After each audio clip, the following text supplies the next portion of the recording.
Nation.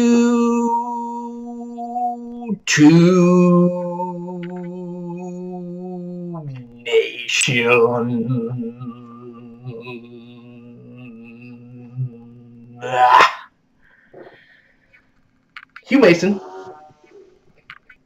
with you all today. And since Maidenslave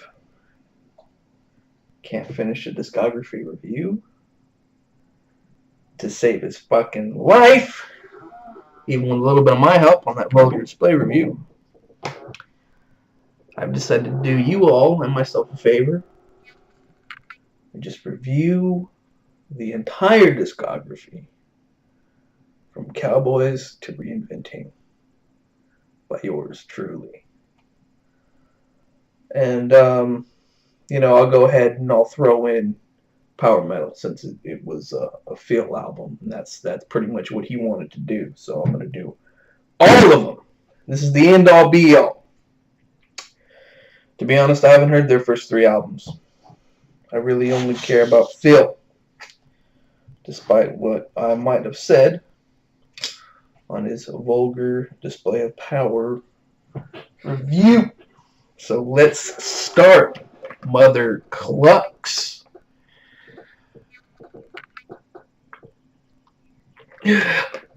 Sorry, I needed a burp, but it was just a little bit of throw up that came out instead. So, Pantera. Power Metal. Power Metal came out in 1988. This was before Pantera got their big record contract. They were still making albums by themselves, which is really impressive, by the way. It's really, really cool. Sorry, I got a text. Hold on. Let's see. 1 second.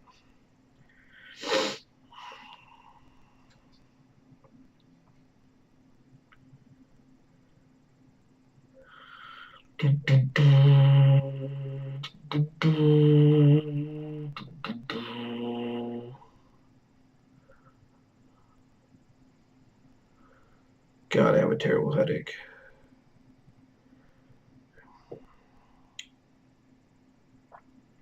Power Metal, yeah, came out 1988. This record came out. All right, and I remember when it came out too, because all my friends were like, "You gotta check this shit out," and I saw it, and I was like, "Oh, it's Pantera. It's that shitty band," you know. I was like, "That shit sucks." I've already heard some of their other records, and they were like, "No, they've changed, man. They sound like Judas Priest now." And I was like, "Do they sound like Ram It Down? Because if they do, I ain't having it. I ain't having it." And they were like, "Yo, no." They were like, "It sounded like Ram It Down. It sounds like Ram It Down, but the Ram It Down that you wanted, Hugh. You know, it sounds like if the entire Ram It Down album was Ram It Down, and then the rest of the songs were that good." And I was like, "All right, whatever. I'll give it a fucking shot." So I went to the vinyl store, bought it, took it home, and put it on. I thought it was pretty good. I thought it was definitely a lot better than the first 3 albums, but I definitely didn't think that it was that great. I definitely didn't think that it was as good as Judas Priest, but there was a few moments on it that I liked. Like the first song on the album, Rock the World. Really, really good. I thought, nowadays, it's easy to look at this album and to be like, damn, Phil used to sing so good. But to be honest, every fucking singer in the world at that point kind of sounded like that. So it was really nothing special at the time. But I still thought it was okay. The sound was kind of shitty, to be honest with you. And it is kind of shitty to this day. Obviously, they'll probably never remaster it because they have completely disowned the first 4 albums. So, I mean, it's a pretty cool listen. Power Metal, the title track, completely sounds like Judas Priest.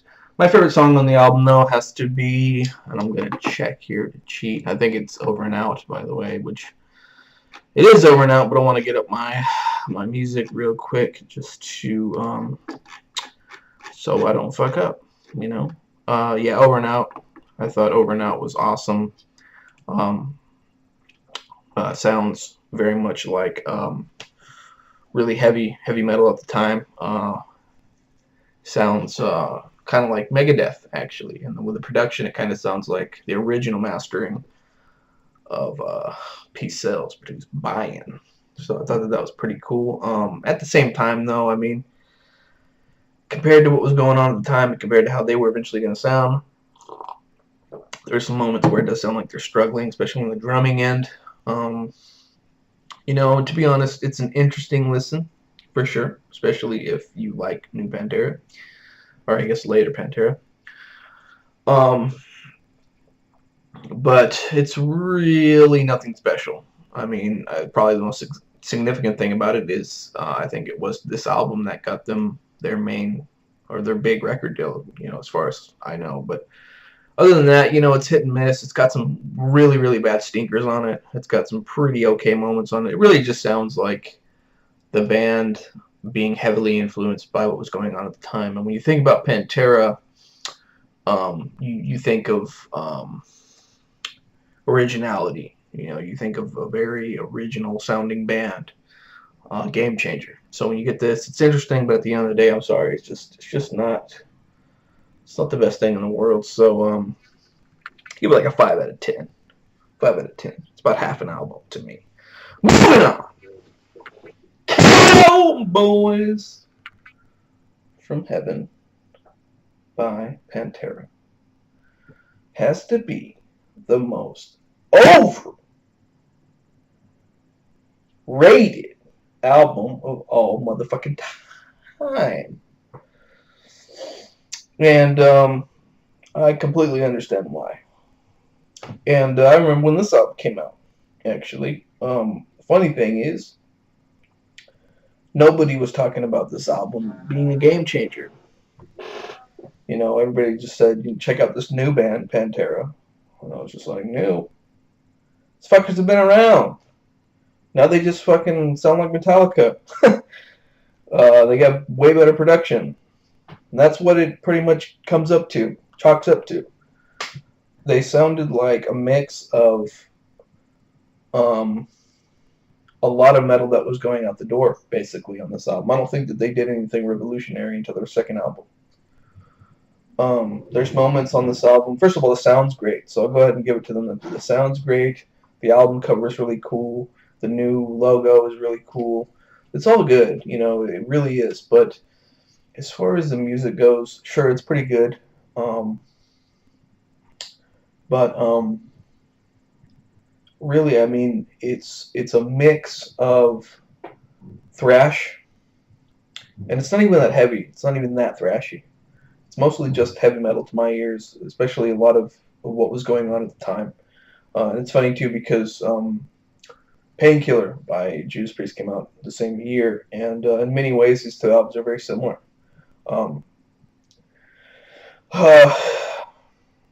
You know, they both have great sound, but they're both a really, just a big mix of really heavy music, really melodic music, you know, commercialized metal at the time and everything that was pretty much getting ready, like I said, to go out the door.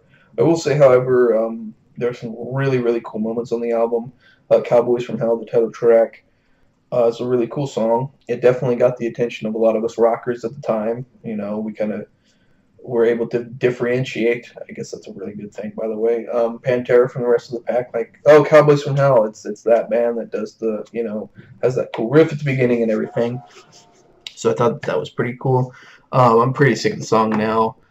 And the funny thing is, towards the end of the song, it goes into the second riff, which is the, as I like to call it, the Hangar 18 chord progression. And I was thinking, I'm not really sure what month this album came out and what month Rest in Peace came out, but they came out the same year. So for all I know, it could be the this whole time it could be the Cowboys from Hell chord progression, but I don't know. I was just thinking about that. You know, it's a pretty good song. A few other songs that I really like on the album. Obviously Heresy, pretty good. Definitely sounds pretty much like it came off of Injustice for All, though, I gotta say. Domination has become my favorite song of this album. It goes into the Wonton. Is it Wonton? Wonton song from Zeppelin on Physical Graffiti. Let me check real quick. Yes, it is. It's the Wonton song. Goes into that groove, but I don't know. It just sounds a little bit more lively, and yeah, also it's just really cool to do that, anyways. So I like how it goes into that. When I was first listening to the album back when it came out, I was like, holy shit, dude. Wonton song right there.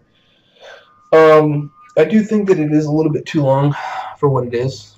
That's about an hour, and all their albums from this point on were about an hour. I'm not sure if they should be that long, except for maybe Vulgar, but I'll get to that in a second. Overall, I do think that it's a decent album, for sure. But I don't think it's as perfect as everybody has made it out to be not even since it came out. I'm sorry. Because you guys don't realize it wasn't until maybe right after, if not maybe a little bit before, Dimebag passed away, that people started saying how iconic this album was. Honestly, it was a good album. That was it. Pantera didn't really make waves in the metal community, honestly, until Far Beyond Driven, when they got that #1 album. That's the truth. I mean, the day before that, everybody had Metallica shirts. The day after that, everybody had Pantera shirts at my school. So it's alright, I'll give it a 7 out of 10. Pretty good album. If you guys haven't listened to it, it's not the first album I would recommend, but it's definitely, it's up there. It's pretty good. Moving on to Vulgar Display of Power. This album's fucking awesome. Really. It's probably my favorite album of all time. Okay? This was the definite, to me, proper evolution of thrash metal. There's definitely some groove in here, and I'm not going to argue with anybody who says, no, this is groove metal, and maybe some thrash. To me, I hear more thrash than groove. Definitely some awesome groove moments on it, like New Level and others. But around the time that this album came out in 92, other genres of metal, like death metal, black metal, kind of were taken off. They were kind of leaving thrash metal behind, and thrash metal was very stagnant. I think before I listened to this album, there was really only one other album that came out this exact year that I felt was trying to honestly go forward with thrash.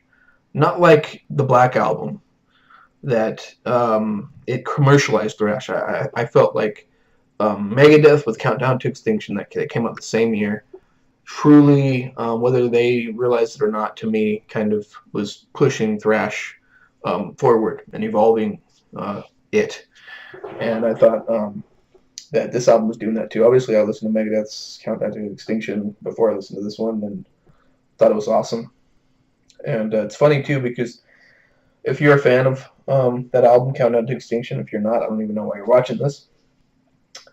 But these two albums just go together perfectly. I mean, if you listen to Countdown, you can just easily listen to Vulgar. I'm not sure if Vulgar came out after Countdown, but I did get it a few months after, and I thought it was perfect. I mean, pretty much all of 1992, I was listening to Vulgar and Countdown. That's it. I mean, they were awesome. They were both very thrashy, but very groovy, very dark. This album has my best. This album has my favorite Pantera production on it. I just thought, I don't know. I just thought it was a good mix of Cowboys and the next few albums, which got a little bit heavier, a little bit darker, a little bit more dry as far as the reverb goes, kind of similar to Master of Reality. This album to me was just right. Also, my favorite vocal performance by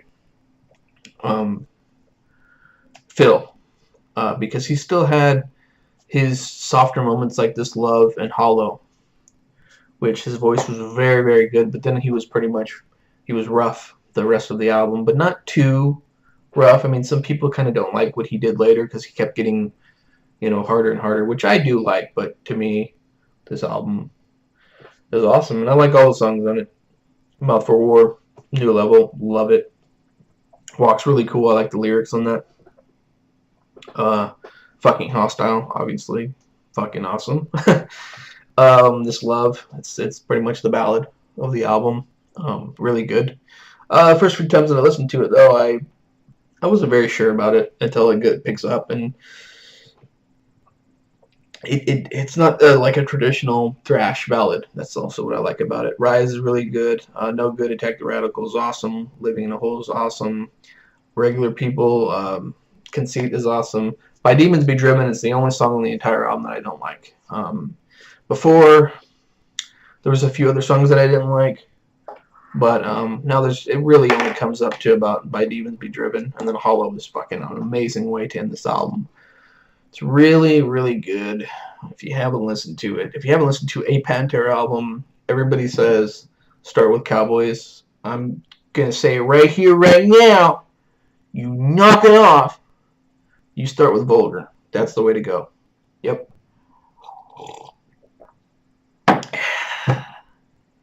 Vulgar Display. 9.5 out of 10. The only reason why it's on a 10 is because that one song, By Demons Be Driven. By Demons Be Driven! Making it go, making it go. Alright. Now it's time to start doing what Maidenslave couldn't do. Well, I guess I already did that with Cowboys. Far Beyond Driven. Like I said a little bit earlier, this was the album, man. This was the album that kind of got everybody's attention. This was the album that, this is an album that Pantera was here. Actually, they were more like right here. Right there. And this album shot up to #1. And then Pantera was right here. Right here, brother. Actually, right there. Everybody was talking about Pantera. And the funny thing is, everybody always talks about the fact that this album went to #1, which, by the way, is crazy. I mean, in 1994, nobody was talking about heavy metal. Nobody. Nobody was into it. Just me and a few friends, and that's pretty much it. Nobody else was into it. The only other time that was similar to 94 was the late 90s, when everybody was into Linkin Park for some reason, and fucking Limp Bizkit. Nobody talked about real metal, not until the mid-2000s. So to have Pantera come out with this album that was kind of their heaviest album to this point, and it went to #1, was pretty crazy. Something, though, that you'll probably notice is, like all these documentaries and everything, and reviewers and whatever there is now, they always say, this album went to #1. #1!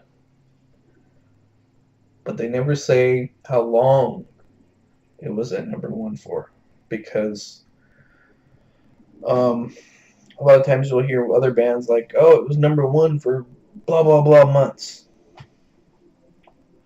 Truth about this album is the fact that as soon as it went up to #1, it went back down.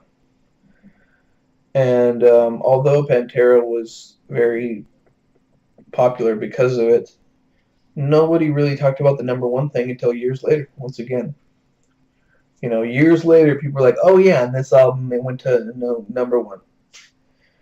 Because literally like the day after, it already started falling down.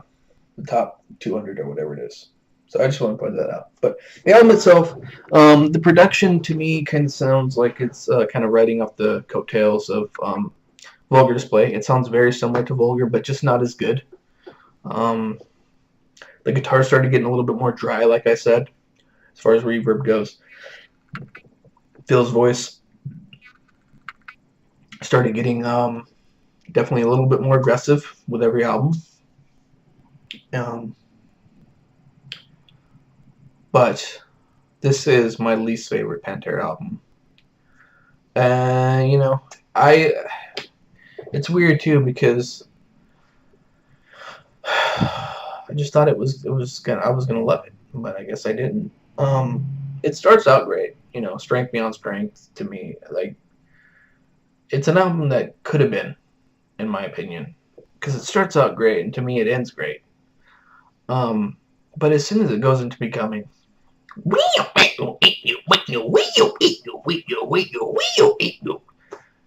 it's like, I don't know, man. Like, with Vulgar Display and even Cowboys, there was something special about every fucking song on the album.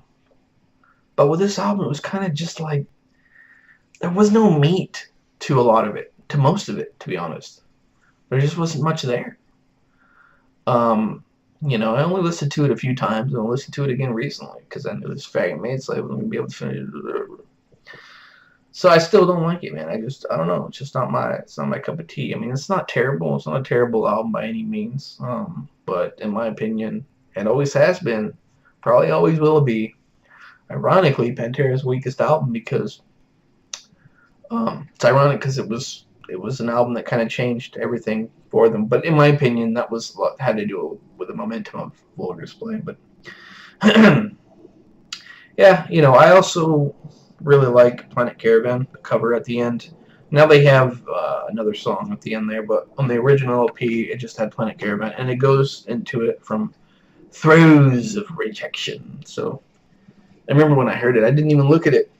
It was just playing on the vinyl, and I was like, "Holy shit, is that?" Because I hadn't heard it in a long time since it came out. To be honest, I was like, "Is that Planet Caravan?" And I just thought Phil did a great job. I thought that Dimebag did a great job with guitar sequences, and it's funny too because I didn't really like that song before I heard it. It was just kind of a pleasant surprise. Anyways, Far Beyond Driven, 6 out of 10. It's okay. It's really nothing great. Now we get to an interesting record. Great Southern Trendkill.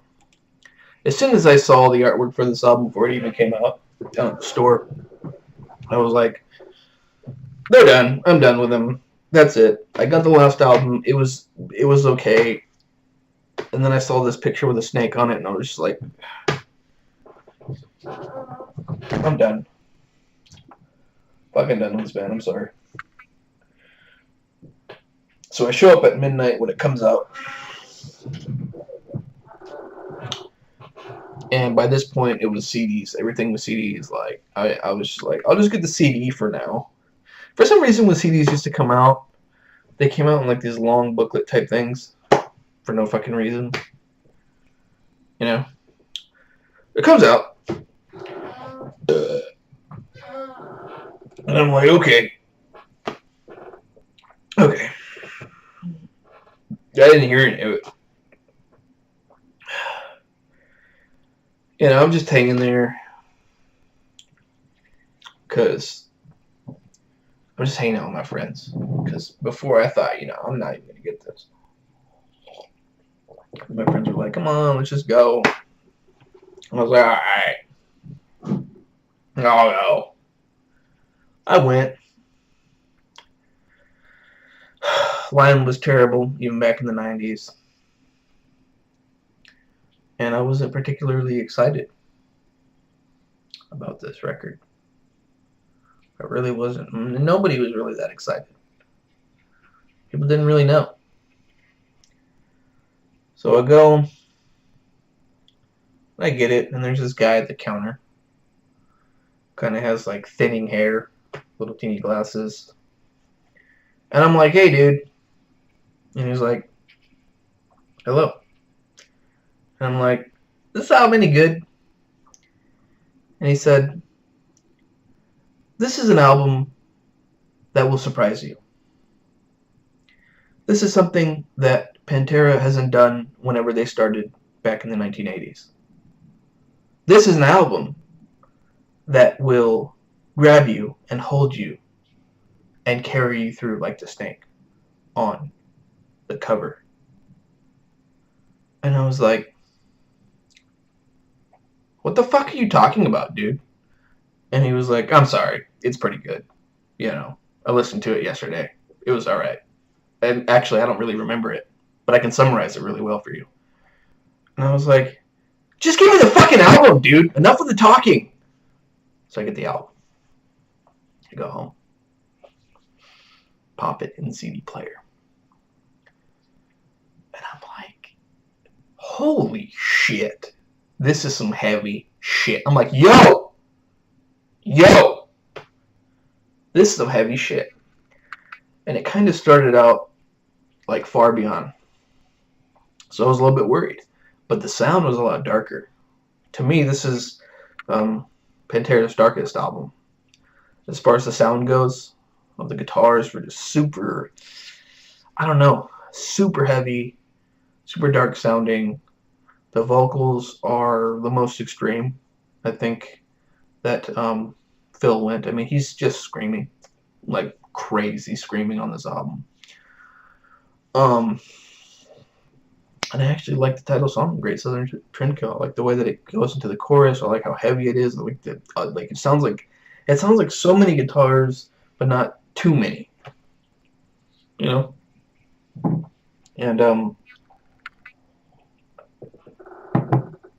there was you know, some moments on the album that I didn't like. Definitely some moments that felt like, you know, Far Beyond Driven, like there was no meat to it. But then you had things like the Suicide Note, which to me is by far just the highlight of the album. And to be honest, I don't really like part 1. I mean, it sets up part 2 pretty good, but you know, we all just want part 2. It's just like the fucking vocal pattern and the guitar effect that Dimebag does. It's just like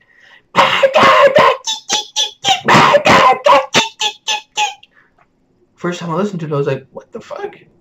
But it became easily the most memorable fucking part of this entire album, and it's one of my favorite Pantera songs now. So, you know, it's pretty good. I mean, I still think that there was, you know, there was some weak shit on it, and I know that this was definitely the worst time in the band's history. You know, Phil didn't even record his vocals with the band because he didn't want to be around them because he was getting high. He didn't want to be around his, what he felt like was his family, and be getting, you know, high with heroin. But they did practice them together. But I still think, you know, because they weren't right, that we're just never gonna get an album that was as good as the first couple albums, you know. But I was surprised by it. I think if you guys like Pantera and you haven't given this one a chance yet, I mean, I don't know what the hell you're waiting for. So I'd give Great Southern Trendkill like a 7.5 out of 10. Solid album for sure. Their darkest album. Yeah. So, and reinventing the steel. That name, ladies and gentlemen, is no coincidence. This was a rare moment in time in which the band was getting along. I think they almost broke up after Great Southern, or during Great Southern. And then when they decided to come back together, it kind of reminds me of the Beatles with Abbey Road, if you guys know the story about that. Sorry, I got a text. If you guys know about the story with Abbey Road, they made Let It Be first, and it was a fucking disaster. Just a fucking disaster. And they broke up, they left, they said, I don't want to fucking deal with it anymore. And they decided to come back to make one last album to kind of close it right, which was Abbey Road. So they came back to make an album, and I don't think that they all knew that this was the last album, but they just wanted to get back to being more positive, like with Vulgar and Cowboys. So I guess Dimebag told the guys, specifically Phil, like, if we're gonna do this, it's got to be like the old days. Basically, we need to be getting along, and you need to not fucking do drugs. So, as far as I know, as far as he said, Phil wasn't doing drugs at the time. This was one of the rare moments where he wasn't doing heroin. And they got along, and you can hear the difference between Great Southern and Reinventing. You can hear the difference. Like I said, Great Southern has a very, very dark energy, very dark atmosphere to it. And some people might like that, and I definitely like it a little bit too, but I prefer Reinventing and Vulgar and Cowboys to it. I like Pantera to be like they were in Vulgar, which is heavy as shit, but like positive, like a new level and shit.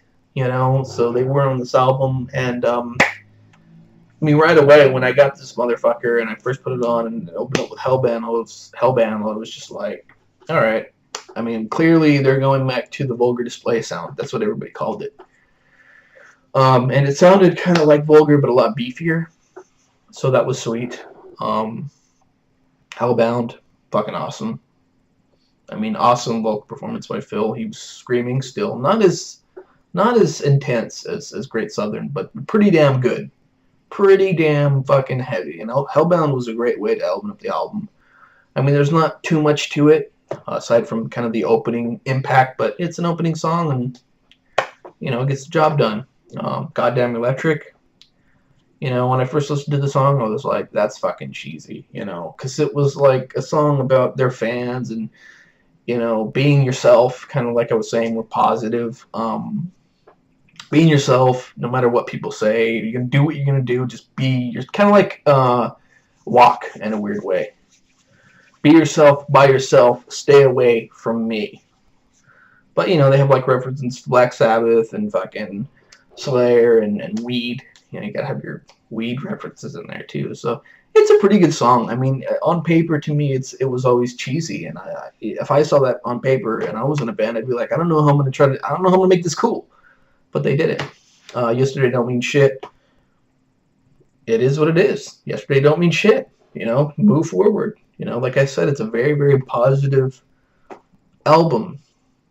Talk about a few more songs on there. Revolution Is My Name. It's probably the most popular song on this album.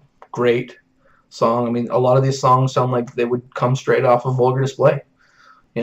Revolution Is My Name is definitely one of those moments. Although I will say I never really liked the opening guitar part. But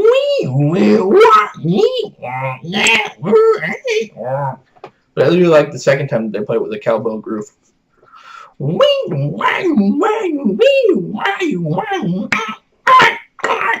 like that. I like it. All Cast a Shadow is a great song. It's about the band casting a shadow on the genre of metal, saying goodbye. And it's funny too, because they didn't really intend for this album to be a good, they didn't intend for it to be a good album. They didn't intend for it to be the last one. But I don't know if they had a feeling that it was going to be the last one, because it's one of the best endings to a band I've ever heard. It is kind of like Abbey Road. And a lot of bands, unfortunately, don't get this. You think about Led Zeppelin. They had, depending on who you talk to, it's still bad. Coda, that's fucking god-awful garbage. And Through the Outdoor has 2 good songs on it. All My Love, and what's that one? Fool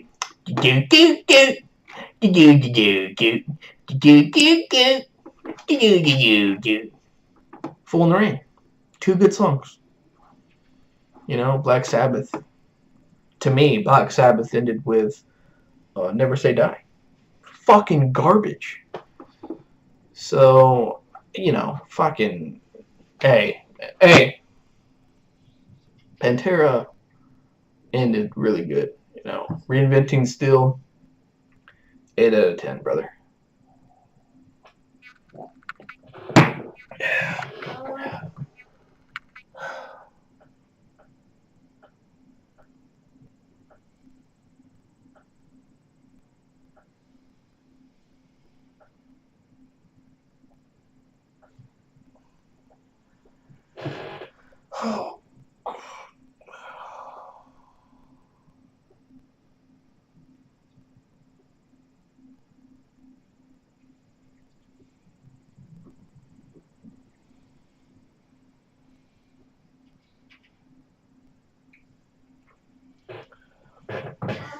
In closing, nation. Hey, when my hand goes up, your mouth goes shut. In closing, nation. Pantera is fucking awesome. They are my favorite heavy metal band from the 90s for sure. Did they save metal in the 90s? Once again, I'm going to go back to it. And like, all this shit that everybody has been saying about Pantera for the last 10 years started in the last 10 years. In the 90s, nobody was fucking saying Pantera's saving metal. Nobody was saying, oh look, Pantera has the #1 album. Nobody was saying, oh look, Cowboys from Hell has completely changed metal. Like you fucks don't get that. Nobody talked about Pantera any more than any other metal band in the actual 90s when it actually took place. To be honest, people were like talking still. People were still talking about Metallica more than any other fucking metal band on the planet. Judas Priest was considered to be dead. Okay? Megadeth was considered to be dead. Iron Maiden was considered to be dead. Pantera was there, but so was a few other fucking big metal bands. Metallica, that's all everybody fucking talked about. You know, like, Metallica cutting their hair got more press than any fucking album that Pantera put out during the actual 90s. Them coming out with the fucking first video that was gonna be for Load and having the short hair did way better than anything Pantera had done at that point. That's all anybody fucking talked about during the 90s was Metallica still. You know? Like, what they cut their hair? They used to be metal. I like metal. Everybody just, honestly, we all thought heavy metal was something that happened in the 80s. And to be quite honest, more people were talking about death metal at the time. You know, like, well, death metal, heavy metal, thrash metal was something that happened in the 80s. And now a few very underground bands have kind of took what they were doing and they're trying to be more extreme about it, and that's pretty cool. That's what we all thought was pretty cool.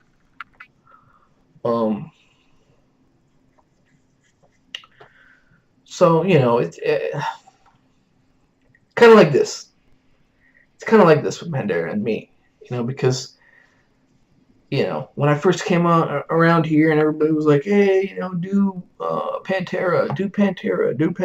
I was just kind of like, well, it's just Pantera. I don't really feel like it. I'm sorry. But I didn't know that everybody was like, dude, Pantera completely saved. That's my favorite right there. They saved heavy metal in the 90s. If they saved heavy metal in the 90s, it would be as popular as metal in the 80s or now. That's all I'm going to say. And it wasn't. It was fucking dead. Trust me. So, but now it's just like, it's crazy the power that the internet has. You know, it's crazy the power that I always thought it was crazy the power that, you know, kind of news and media in general had to change history. But I've seen history change on YouTube alone. Pantera was a pretty good metal band during the 90s. Nowadays, if you ask somebody about Pantera, they fucking saved metal in the 90s. If it wasn't for Pantera, Metallica wouldn't be able to come back because metal would be dead. That's how extreme they are. It's like, you know, in the future, before people say anything about any band, especially something as crazy as that, do a little bit of research and actually do some digging, find out what the fuck actually happened. Or just come ask me, because I fucking know. I was there. That's it. Pantera, as an entire band, gets an 8.5 out of 10. And I'll see you guys.